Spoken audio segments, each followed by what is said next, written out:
శ్రీ గురుభ్యో నమ. మద్గురుదేవులు చిన్నరామచంద్రయార్ల వారికి నమస్కరించుకుంటూ, శ్రీ సత్యానంద సత్యమయ్యార్ల వారికి నమస్కరించుకొని, శ్రీమద్ భాగవత కృష్ణదేశికేంద్రుల వారు రచింపబడిన శక్తిద్వయ నిరాశకంబైన శుద్ధ నిర్గుణ తత్వ కందార్థ దరువుల నుండి 3వ అధ్యాయము అచల లక్షణం నుండి 12వ కందార్థం క్రమ సంఖ్య 43 చదువుకున్నాం. విత్తే చెట్టై పుట్టును, విత్తే విత్తనము రీతి వెలయును ధరపై. విత్తుకు చెట్టుకు వేరే విత్తనమొకటున్నదని నా వినగూడదోయి. తనకు తాబుట్టును వినవోయి. విత్తు చెట్టుల రెంటి విధమీ భూమెరుగా నట్లు బయలెరుగాదు. సత్తు చిత్తుల రెంట్ని వినగూడదోయి. తనకు తాబుట్టును వినవోయి. శ్రీ గురుభ్యో నమ. మద్గురుదేవులు శ్రీ శ్రీ పరమానంద శంకర నారాయణ స్వామి వారి పాదపద్మములకు నమస్కరించుకుంటూ,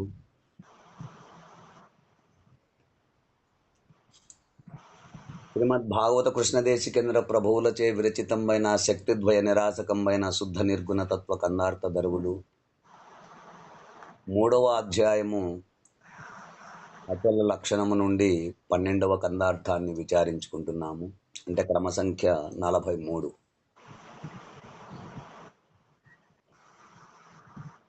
క్రిందటి కందార్థములో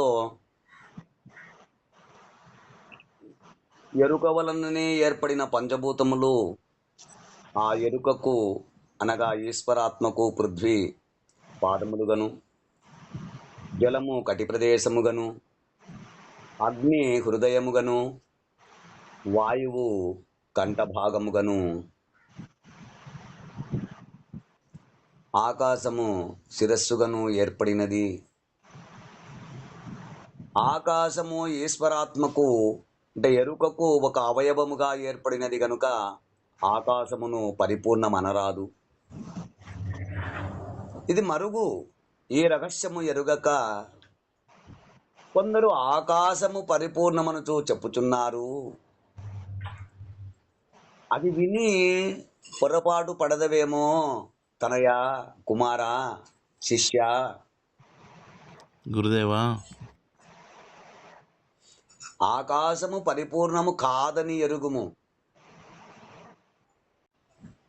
ఈ కన్నార్థములో గగనము భయలం చనరాదిది మరుగు ఎరుగక అన్న వాక్యమును, గగనము భయలం చనరాదు, ఈ మరుగు ఎరగక అంటే ఆకాశమునే సంధి విడదీసి విచారించి తెలుసుకోవాలి అంటూ మనకు క్రిందటి కందార్థములో విచారించుకున్నాము.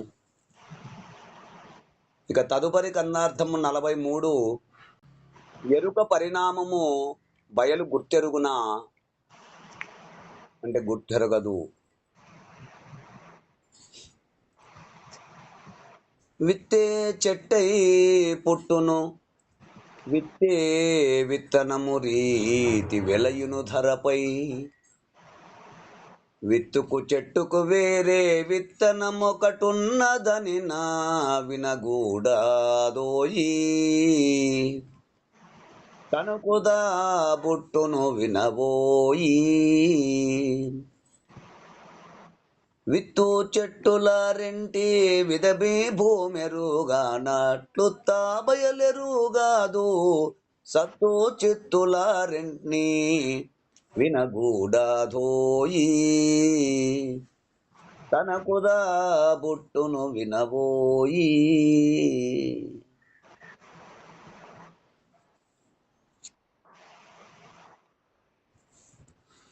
విత్తే చెట్టై పుట్టును, విత్తే విత్తనము రీతి వెలయును ధరపై.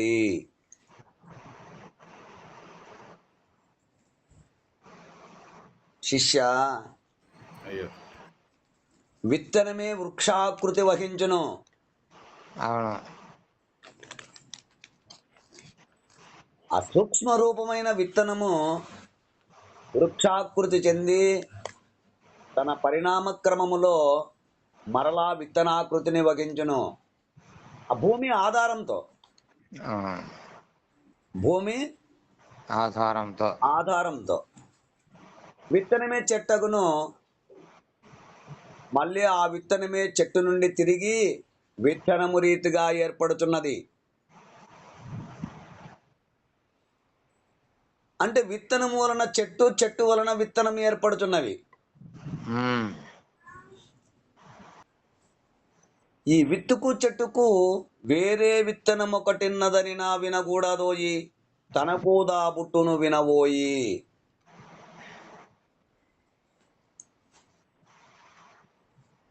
అంటే ఈ విధంగా ఏర్పడిన పరిణామముతో చెట్టుకు వేరే ఇంకొక విత్తనం ఉన్నదని నా అనకూడదు, వినకూడదు. అవును.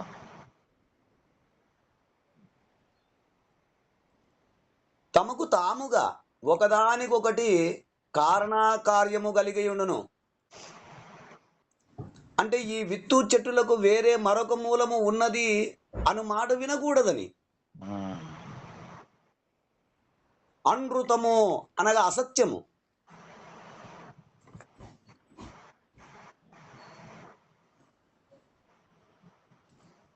ఈ విత్తు చెట్టులు రెండును అన్యోన్యమైన భావ సంబంధము. తమకు తామే మూలము, ఇంకొకటి కాదు. ఉమ్. అయితే ఈ రెండింటిని విత్తు చెట్టుల రెంటి విధము భూమి ఎరుగనట్లు ఉత్త భయలు ఎరుగదు.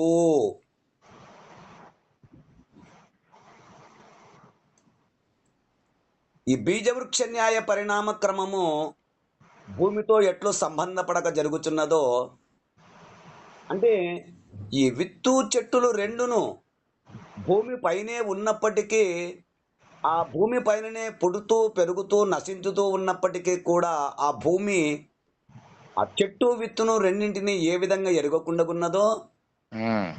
అట్లు ఉత్తబయలు ఎరుగదు. వీటిని సత్తు చిత్తుల రెంటిని.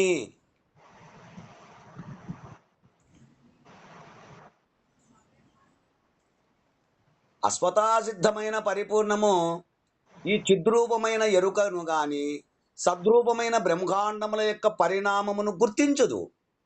ఎరగదు.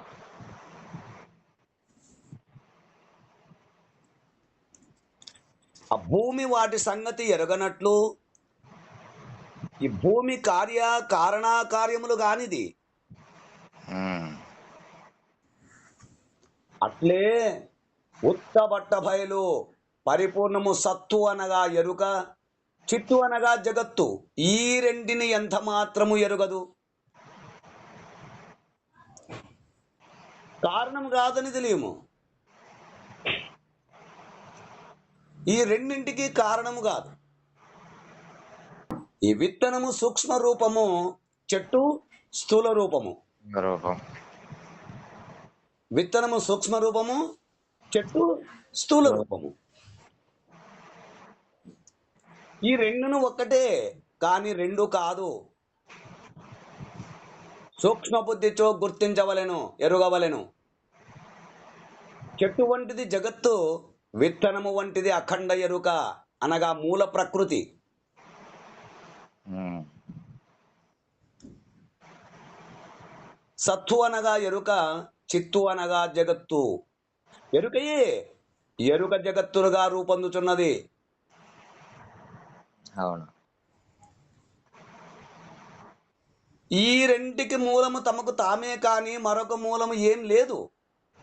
అవును.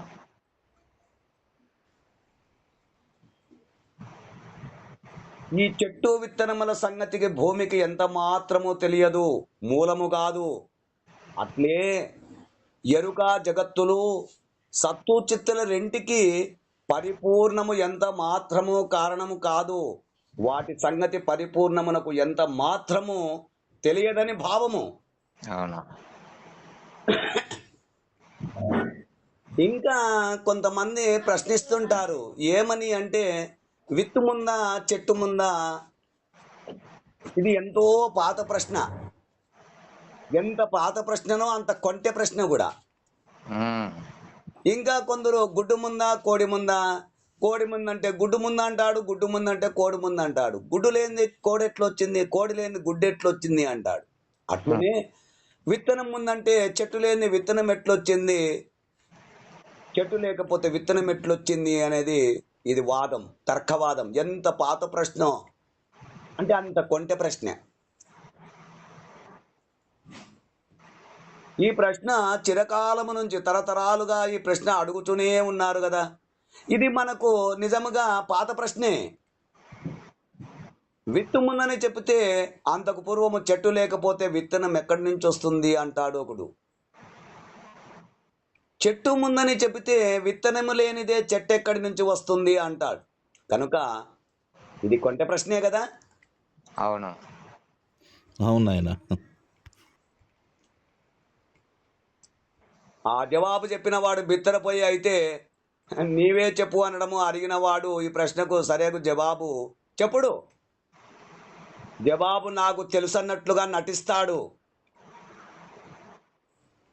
అంత తేలికగా చెప్తానా అంటూ విజయంతో గర్వపడుతూ ఉంటాడు.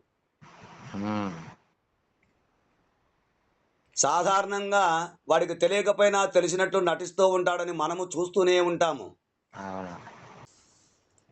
అంటే ఒక వస్తువునకు ఏది కారణమై ఉందో ఆ కారణ వస్తువునకు మరొకటి కారణమై ఉండాలి. ఒక వస్తువునకు ఏది కారణమై ఉందో ఆ కారణ వస్తువునకు మరొకటి కారణమై ఉండాలి. ఈ కార్యకారణ పరంపరలో మొదటి కారణము ఏది అంటే ఆత్మ లేక బ్రహ్మమే అత్యంత మూల కారణము.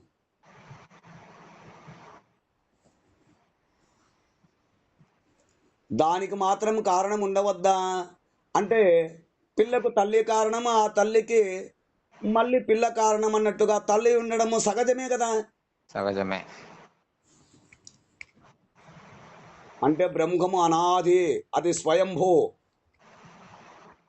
దానికి కారణము లేదు.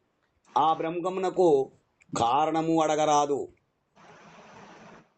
ఆ కారణానికి మరొక కారణం, ఆ కారణానికి మరలా మరొక కారణము ఉంటూ ఉండాలి. నీ తల్లి ఎవరు అంటే వారికి వారి తల్లి, వారికి వారు తల్లి, వారికి వారు తల్లి, వారికి వారు తల్లి అన్నట్టుగా కారణం ఉండాలి, ఇంకొక కారణం ఉండాలి. ఉమ్. అట్లంటే అనవస్థా దోషం పడుతుంది. ఉమ్. కానీ ఆ సమాధానాలు, జిజ్ఞాస, తృష్ణ చల్లార్చలేదు నిన్ను. ఉమ్. ఏ మాత్రము నీ తృష్ణను అంటే నీ దాహమును చల్లార్చలేదు. మర్రి విత్తనము ఎంత చిన్నదైనా దాని యందు మర్రి వృక్షమంతా ఇమిడి ఉన్నట్లే అవును. వృక్షమునందు దాని బీజములను ఉత్పత్తి చేసే లక్షణము నిగూఢంగా ఇమిడి ఉన్నది. ఉమ్. ఆ? అవును. కనుక బీజమునందు వృక్షము, వృక్షమునందు బీజము సూక్ష్మాతి సూక్ష్మముగా ఇమిడియే ఉన్నాయి. అవును. ఒకవేళ కాలానుసారముగా ప్రకటమవుతూ ఉంటాయి. వాతావరణం అనుకూలించనా అదే మహావృక్షమవుతుంది. ఉమ్. అట్లే ఈ మహాసృష్టి అంతయు ఆ బ్రహ్మమునందు మొదట బీజ రూపముగా నుండి ఉమ్. తరువాత క్రమక్రమముగా వికాసము చెందినది, ఉమ్. అంటే సృష్టి కాబడినది.